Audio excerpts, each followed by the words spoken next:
সুবহানাল্লাযী আসরা বি'আবদিহি লাইলান মিনাল মাসজিদিল হারাম ইলাল মাসজিদিল আকসাল্লাযী বারাকনা হাওলাহু লিনুরিয়াহু মিন আয়াতিনা ইন্নাহু হুয়াস সামিউল বাসীর। সুবহানাল্লাহ। আল্লাহ পাক বলেন, মহান ওই সত্তা কে? আল্লাহ। মহান ওই সত্তা যিনি তার বান্দাকে রাতের সফরে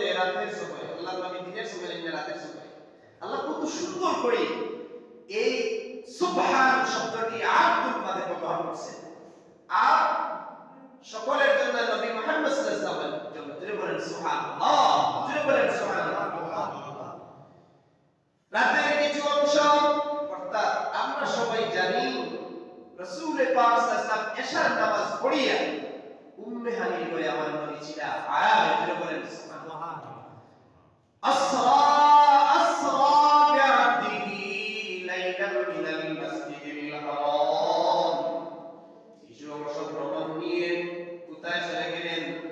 মসজিদে হারাম থেকে মসজিদে আকসা পর্যন্ত চলে গেলেন। সুবহানাল্লাহ। আসরা বি'আবদিহি লাইলান মিনাল মাসজিদিল হারাম ইলাল মাসজিদিল আকসা, ইলাল মাসজিদিল আকসা। পৃথিবীর কোন রাইটার, কোন পাদ্রী, কোন গণক, কোন শায়র, কোন তাফসীরকার, কোন মুআল্লিম, কোন মুহাদ্দিস, কোন তাফসীরকার, কোন মুফাসসির কেই কোরআনের আয়াত বিগড়াইতে পারবে না। একটি আয়াতের যদি হরফ পরিমাণ, নক্তা পরিমাণ, জের পরিমাণ, জবর পরিমাণ নক্তায় লগে লগে কামিল হবে। জুড়ে বলেন নাউযুবিল্লাহ। ওয়া আসরা বি'আবদিহি লাইলান মিনাল মাসজিদিল হারাম ইলাল মাসজিদিল আকসাল্লাযী বারাকনা লাহু লিনুরিয়াহু মিন আয়াতিনা। অর্থাৎ মসজিদে হারাম থেকে মসজিদে আকসা পর্যন্ত, অর্থাৎ কাবা থেকে বাইতুল মুকাদ্দাস পর্যন্ত তাকে আমার কুদরতের নিদর্শন দেখানোর জন্য আল্লাহর হাবিব সাল্লাল্লাহু আলাইহি ওয়াসাল্লামকে এই মেরাজের ঘটনা তুলে ধরেছেন। জুড়ে জুড়ে বলেন সুবহানাল্লাহ। পরিষ্কার হয়েছে কোরআনের আয়াত থেকে ওলা লম্বা বলার দরকার নাই, সময় কম। জুমার দিন আমরা সারা কাবে দাঁড়িয়ে যাই। তো যাই হোক, আমরা চিন্তা করতে হবে রাসূল পাক সাল্লাল্লাহু আলাইহি ওয়াসাল্লাম তো জাহানের বাদশা নবী সাইয়্যিদুল মুরসালিন রাহমাতুল আশিকিন হুজুর রাসূল আকরাম সাইয়্যিদে মুকাররম রাহমাতুল লিল আলামিন কে আল্লাহ এই মসজিদে হারাম থেকে মসজিদে আকসা পর্যন্ত ভ্রমণ করিয়া শুরু করি আল্লাহ রব্বে করিম রব্বে রউফ রব্বে রহিম। আল্লাহ প্রথম আসমানের দিকে নেই, প্রথম আসমানের সফরে যখন নেই নেওয়ার পরে হযরতে আদম সফিউল্লাহ, আমরা সবাই জানি এইভাবে এক আসমান দুই আসমান নয় সাত আসমান পর্যন্ত হযরতে ইব্রাহিম খলিলুল্লাহ সপ্তম আসমানে অবস্থিত। কোন জায়গায়? বাইতুল মামুর। মুসলমানদের কিবলা মসজিদ হলো খানায়ে কাবা, আল কাবাতুল কিবলাতুল জামিউল মুসলিমিন। আল্লাহ রাব্বুল আলামিন মুসলমানদের কিবলা বানিয়ে দিয়েছেন খানায়ে কাবা। জুড়ে জুড়ে বলুন সুবহানাল্লাহ। মুসলমানদের কিবলা কোন জায়গা? খানায়ে কাবা। খানায়ে কাবা আর ফেরেশতাওয়ার কাবা হলো কোনটা? ফেরেশতাওয়ার মসজিদ হলো কি বাইতুল মামুর। খানায়ে কাবা সোজা এই কুকুর সাত আসমানের উপরে আল্লাহ রাব্বুল আলামিন বাইতুল মামুর অধিষ্ঠিত করে রাখছেন। ফেরেশতাওয়ার মসজিদ, যে মসজিদের মধ্যে তাফসীরের মধ্যে কিতাবের মধ্যে আয়ে যারা একবার কিতাব পড়েন এই মসজিদের মধ্যে নামাজ পড়িয়া দোয়া পড়িয়া যায় না কিয়ামতের আগ পর্যন্ত কতজন ৭০,০০০ ফেরেশতা আইয়া নামাজ পড়েন। সুবহানাল্লাহ। ১,০০০ আল্লাহর বৈশিষ্ট্য, আল্লাহ হাজার হাজার লক্ষ লক্ষ আসমানের তারকা যখন আমরা দেখি দুনিয়া শেষ করতে পারবো, মানুষ দুনিয়া শেষ করতে পারবো। একটা ধারণা আমরা পৃথিবীর মধ্যে থাকে ২৫০ কোটি ৩০০ কোটি মানুষ সারা পৃথিবী আছে, ২০৬টা দেশে আছে নাকি? এটা একটা ধারণা মোতাবেক, কিন্তু আপনার দেশে তো কত কোটি মুসলমান কিতাব হই আমরা ১৮ কোটি ৩৬ লক্ষ ৪২ লক্ষ কথা হই নাই, কিন্তু তার উপরে অনেক উপরে আছে, আমরা তো গণনা করে শেষ করতে পারি। যাই হোক, আমাদের মনে হচ্ছে আল্লাহ রাব্বুল আলামিন এক আসমানের মধ্যে শুধু ফেরেশতারা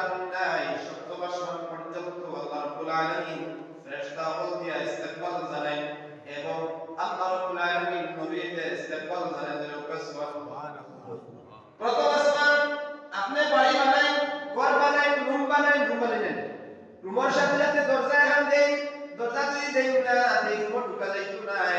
এই রুম বন্ধ থাকে। কারণ কি তা বলে পার্টিশন লাগে, ছেলের বউর করে কইলো আলাদা এক টুকরা, আমার এক টুকরা, আমার আত্মীয় স্বজন নাই এক টুকরা, বলা নাই। সপ্তাহ বাদে সব রুমের মধ্যে দরজা দেওয়া হয়, দরজা যদি দেই না এই রুমের দাম নাই। আচ্ছা কোন যাই এই গড় বানাইলাম কয়েক কোটি টাকা খরচ করে, কয়েক লক্ষ টাকা খরচ করে, দরজা দেই না একবারে আকাশটা কি এখন যদি মেহমান আইলে আমি ভাই আমার বেশা পাগল সাটা কিছু না, গড় দরজা আছে, ঠিক না বেটি? কোন যাই আল্লাহ রাব্বুল আলামিন স্পেশাল নবী রাহমাতুল লিল আলামিন, আল্লাহ তাআলা স্পেশাল নবী বানাইছেন, সব নবীর ইমাম বানাইছেন, ইমামুল আম্বিয়া, ইমামুল আম্বিয়া, ইমামুল আরওয়াহ, সাইয়্যিদুল বাশার, সাইয়্যিদুল মুরসালিন, যাকে আল্লাহ তাআলা স্পেশাল পৃথিবীর মধ্যে তামাম নবী থেকে দামি নবী বানাইছেন, তামাম নবীর মধ্যে জগতে পৌঁছাইছেন, স্বয়ং আল্লাহ তাআলা তার সাথে নিয়া কথা পাইছেন। সুবহানাল্লাহ। আল্লাহ রাব্বুল আলামিন রাহমাতুল লিল আলামিন, আল্লাহ তাআলা কেমন মায়া করছেন, কেমন দয়া করছেন। রব্বে করিম, রব্বে রাউফ, আল্লাহ তাআলা পছন্দ হইল আসমানে নবীও বল দিয়া আল্লাহ তাআলা দরজার মধ্যে রাখছেন, জিবরিল সাথে লোকে রওনা দিছেন। বুরাক, বারকুম থেকে বুরাক, বুরাক গাদার চাইতে একটু ইদা নিচু আর বচ্চর চাইতে একটু উঁচু, ওই বুরাক এমন একটি বুরাক দিয়ে চড়ে আল্লাহ তাআলা আরশে আজিম পর্যন্ত আল্লাহর সাথে মুলাকাত হইয়া গেছেন। সুবহানাল্লাহ। বুরাক এর জায়গা দিয়া ওই বুরাকে যে আমার আর স্টেশন শেষ, জিবরাইল আলাইহিস সালামের জ্ঞান আমার স্টেশন শেষ, যদি আর আমি যদি যাই তাহলে আমার নূরের তজল্লিয়ে, আল্লাহর নূরের তজল্লিয়ে আমি সারফা হয়ে যাইব। সুবহানাল্লাহ। জিবরাইল তার কিতা বাহন যেটা জিবরাইলের সঙ্গী সাথী, জিবরাইল নিয়ে গেলা, কিন্তু জিবরাইলের স্টেশন শেষ, আর স্টেশন শুরু আল্লাহ, আল্লাহ নবী, আল্লাহ তাআলা নবীকে যে জায়গার মধ্যে নিয়া পৌঁছাইলা, পৌঁছানোর পরে স্টেশন করে দেখা যায় আর বাবার স্থান নাই, আনাশা নাই। আল্লাহ রাব্বুল সাল্লাল্লাহু জিজ্ঞাসা করলা, জিবরাইল তুমি আর যাও না, আমার অর্ডার নাই, আমরা ওসি সাহেবের কাছে যাইতে হইলে পয়লা থানা যাই, সেন্টিরো গিয়া আবাই প্রথম দারদার কাছে গিয়া জিজ্ঞাসা করি ওসি আওয়াজ থানার সাথে দরকার আছে, সেকেন্ড বিচার ফার্স্ট দেওয়া হলে ওসি সাহেবের কাছে যায়, বলা নাই। আল্লাহ তাআলা স্টেশনে আসেন, স্টেশনে জিবরাইল আলাইহিস সালামের টাইম তখন কই না আমার যাওয়ার জায়গা নাই, আমার যাবার রাস্তা নাই, আপনি তাও আপনারে আল্লাহ তাআলা নিবা। কেন ভালো লেখা যায় সাত আসমান মধ্যে লা মাকাম, লা মাকামের মধ্যে লা জাবান, লা জাবানের মধ্যে ৭০,০০০ নূর পর্দা অতিক্রম করে করে আল্লাহ রাব্বুল আলামিন দয়ার নবী রাহমাতুল লিল আলামিন আল্লাহ তাআলা সিদরাতুল মুনতাহা পর্যন্ত পৌঁছিয়ে দিলেন। সুবহানাল্লাহ। আল্লাহর কি শান আছে না নাই? যাই হোক, প্রথম আসমানে গিয়া টাচ করে ফেরেশতা বলে হয় খে জিবরাইল আলাইহিস সালাম, জিবরাইল আমি জিবরাইল, আমি জিবরাইল কেনে হে আল্লাহর নবী দুজাহানের বাদশা নবী লইয়া আইয়া সুবহানাল্লাহ। দরজা আসমান খুলছে না, খুলছে না, সাথে সাথে খুলিয়া দিয়েছেন। সুবহানাল্লাহ। এইভাবে অতিক্রম করি হযরত ইদ্রিস আলাইহিস সালাম, হযরত হারুন আলাইহিস সালাম, হযরত মুসা কালিমুল্লাহ আলাইহিস সালাম, হযরত ঈসা রূহুল্লাহ আলাইহিস সালাম সাত আসমান পাড়ি দিয়ে দিয়া যখন সাত আসমান থেকে যখন গেছেন গিয়া যখন দেখেন বাইতুল মামুর জিবরাইল আলাইহিস সালাম পৌঁছাইছেন, পৌঁছানোর সাথে সাথে দেখেন হাজার হাজার ফেরেশতা বলবন আর কইতে আছেন সবাই সাল্লিমু ইয়া কাওম মুবারাক, সাল্লু আলাইহি আওয়াজ দিতে বলে সাল্লু আলা কাওম মুবারাক, সাল্লু আলা সাদরিল আমিন, সাল্লিমু ইয়া কাওম মুবারাক, সাল্লু আলা সাদরিল আমিন, মুস্তাফা মা জাআ লিল্লাহ রাহমাতাল লিল আলামিন, সাল্লিমু ইয়া কাওম মুবারাক, সাল্লু আলা সাদরিল আমিন, মুস্তাফা মা জাআ লিল্লাহ রাহমাতাল লিল আলামিন। হাজার হাজার ফেরেশতা বলে দিন বলি রাসূলুল্লাহ আপনারা দেখলাম বলি আপনার শান পয়দা করি, আপনার বরকত পয়দা করি, আমরা হাজার দিন থেকে অপেক্ষা করি। সুবহানাল্লাহ। জিবরাইল আলাইহিস সালাম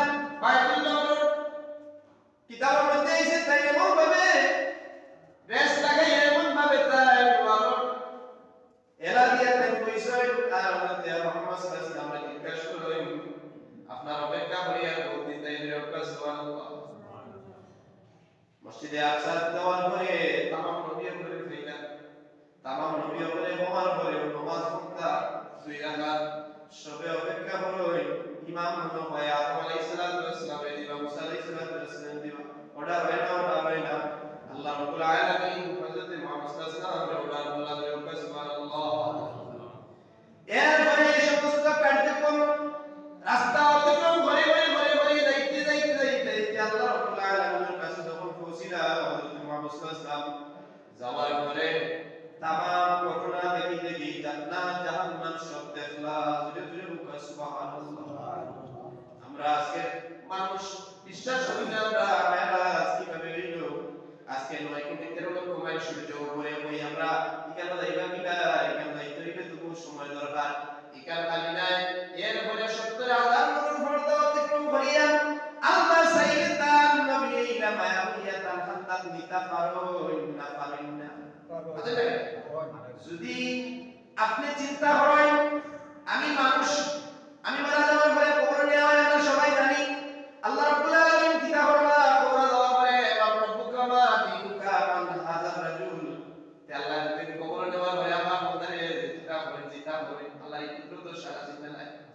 আছে মুসা আলাইহিস সালাতু ওয়াস সালাম মুসা আলাইহিস সালাম জলিলুল কদর নবী মুসা আলাইহিস সালাতু ওয়াস সালাম যখন ফেরাউনের যখন কিতা হলো আটানি লাগি কবরের পরিকল্পনা হলো মুসা আলাইহিস সালাতু ওয়াস সালাম আল্লাহ করেন ও মুসা তুমি কিতা করো নীলনদের হইতে গিয়ে তুমি রাস্তা আমি বানাইয়া দিয়ে তুমি যাও তোমার কবরিয়া পার হইতে রাস্তা কিন্তু একটা ফেরাউনে কইল রে আব্বা ও মারার জায়গা পাইছে সাগরের কিনারে হইলে রাস্তা কিলা হয় যখন দেখো নীলনদ বাড়ি দিয়া ওপার থেকে পার গেছে কি তাহলে তো আমরা রাস্তা পাই গেছি মারফত যখন মুসা পানি দেওয়ার পরে যখন ফেরাউন যখন মাঝপথ গেল যাওয়ার পরে আল্লাহ দুই সাইড থেকে পানি দিয়া ডুবাইয়া একজন বাসার কোনো উপায় হইছে না রাস্তা কিন্তু একটা কথা বলতে পারছেন আল্লাহ রাব্বুল আলামিন যদি জিবরাইল আলাইহিস সালাতু ওয়াস সালাম স্টেশন থেকে দিলাই এখান থেকে পার করিয়া তাইনা যাইতে পারতা না কিন্তু নবী জামালি আল্লাহ তাআলা পাওয়ার আছে না নাই নবী আল্লাহ তাআলা একবার সচুক্তি গিয়া আল্লাহর সাথে মুলাকাত করছিলেন 33 বার আল্লাহ তাআলা সচুক্তি এবং কিতাব পড়ছেন আল্লাহ তাআলা তার স্বপ্ন জগতে দেখা দিছেন দিদা দিছেন যে সুবহানাল্লাহ বন্দা ওয়ালা কি আল্লাহ যদি যায় আপনারা মায়া কুল আব্দুল রব্বি তাআলা ওয়া সাহি বন্দা সৈয়দা তো বন্দে আরশে আজিম বন্দা তার সৈয়দাকে পৌঁছে রাখো সুবহানাল্লাহ। আমরা কইতাম সাইয়্যিদ মসজিদে আকসা থেকে যখন মসজিদে হারাম থেকে মসজিদে আকসা পর্যন্ত যখন যায় এখান থেকে যখন খাস শেষ হয় তামাম আসমান যখন বাড়ি দিয়া বাইতুল মামুর পর্যন্ত গিয়া বাইতুল মামুর থেকে খাস শেষ করিয়া দিন সিদরাতুল মুনতাহা আরশে আজিম পর্যন্ত গিয়া আল্লাহর কাছে যাইতে পারেন নবীর শান থাকে নবীর বরকত থাকে নবীর তামাম ঘটনাগুলো দেখছেন এমন ভাবে দেখলাম দেখতে দেখতে শেষ নাই প্রথম আসমান আদম আলাইহিস সালাতু ওয়াস সালাম যখন দেখছেন দেখার পরে সাইডে দেখুন ডাইন সাইডে কিছু মানুষ বাম সাইডে কিছু মানুষের ফোকাস করেন ডান সাইডে মানুষ কিছু আসো না বাম সাইডে মানুষ কিছু কান্দে যেটা মুহাম্মদ সাল্লাল্লাহু আলাইহি ওয়াসাল্লাম জিজ্ঞাসা করলাম মানে অবস্থা কি এটার কারণ বুঝতাম পারিয়েন না আদম আলাইহিস সালাতু ওয়াস সালামের কয় যে আমার ডাইন সাইডে যে লোকগুলো আছে এটা হলো জান্নাতীরা জান্নাত থেকে গেলে সুবহানাল্লাহ আর বাম সাইডে যায় ওইটা জাহান্নামী আমার উম্মত যদি তারা জাহান্নামে যায় তে আমার আফসোস সুবহানাল্লাহ এর লাগি এইভাবে तमाम নিদর্শন দেখতে দেখতে আল্লাহ রাব্বুল আলামিন যখন আবার নবী মুহাম্মদ সাল্লাল্লাহু আলাইহি ওয়াসাল্লাম আবার আনিয়া মক্কার জমিনের মধ্যে পৌঁছে দিলাম বাদর দিন সকালে হুজুর পাক সাল্লাল্লাহু আলাইহি ওয়াসাল্লাম সঙ্গী সাথে আবু বকর সুবহানাল্লাহ আবু বকর সিদ্দিক রাদিয়াল্লাহু তাআলা আনহু সব সময় সঙ্গী সাথী গায়ে হারা সঙ্গী সাথী কবরের সঙ্গী সাথী হাজি সাহেব যারা গেছেন মক্কা শরীফে যারা আসতা নবীর রোজার পাশে গিল হযরত আবু বকর সিদ্দিক রাদিয়াল্লাহু তাআলা ঠিক নাই কবরের জগতেও সঙ্গী সাথী যারা সুবহানাল্লাহ আবু বকর সিদ্দিক রাদিয়াল্লাহু তাআলা এই দিন ফজরের নামাজ আইন না ওয়া কারণে কাবিল হলেন ফজরের নামাজ দেওয়ার পরে আল্লাহর হাবিব সাল্লাল্লাহু আলাইহি ওয়াসাল্লাম কয় আমি তো উত্তরাতে কালকে আমার দুইজন ফেরেশতা দিয়া মেরাজ করাইছেন এবং সাত আসমান পড়ে দিয়া আল্লাহর সাথে মোলাকাত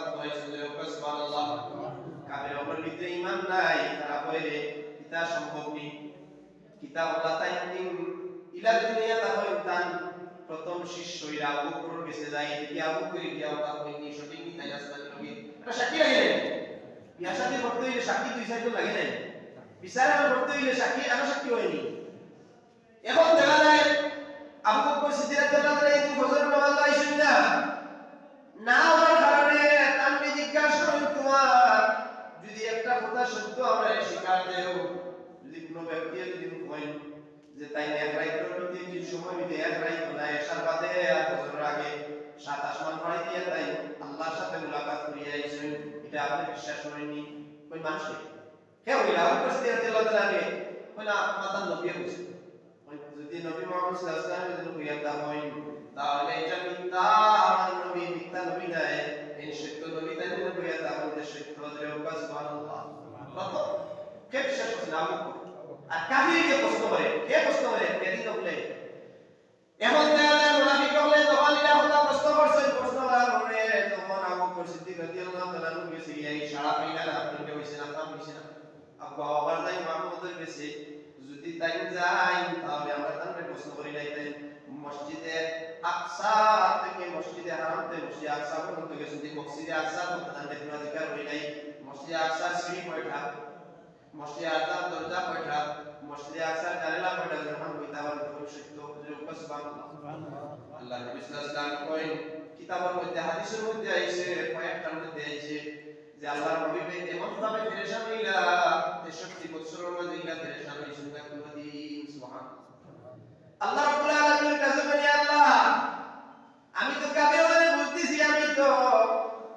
মসজিদে আকসার মধ্যে গেছি নামাজ পড়াইছি ইমাম হইছি আল্লাহ আপনি আমার ইমাম বানাইছেন কিন্তু আমি মসজিদের সিঁড়ি কয়টা কোন লাগি গেছি না আপনি আমার নিছেন না আমি মসজিদের দরজা কয়টা এটা লাগি গেছি না আমি মসজিদের জানালা কয়টা এটা কোন লাগি আমার টাইম দিছেন না আপনি ইয়া রাসূলুল্লাহ আয় আল্লাহ আয় পিতারে আমারে লাগি আমার সামনে যে কাফিরগুলো আজকে ঈমান পরীক্ষা করতে আমি নবী এটা প্রকাশ করতে তারা চাইয়া যদি আজকে দিন আমি নিকিতা হই যাই দুর্বল হই যাই তাহলে তো আল্লাহ আমার উপায় থাকতো না এটাও সুবহানাল্লাহ আল্লাহ রাব্বুল আলামিন হয় নবী ও আমার দোস্ত বন্ধু তুমি চিন্তা করিও না তুমি কইতে নিবিছে আল্লাহ তাআলা বসে আছে নবীর সামনে নিয়ে হাজির করিয়া জানেলা কয়টা দরজা কয়টা কোনতে কোনতে সিঁড়ি কয়টা সব করিয়া কাফিরদের উত্তর সাথে সাথে দিলে তুমি সুবহানাল্লাহ জয় হোক সুবহানাল্লাহ ইমান পরীক্ষা কি চিন্তা করেনি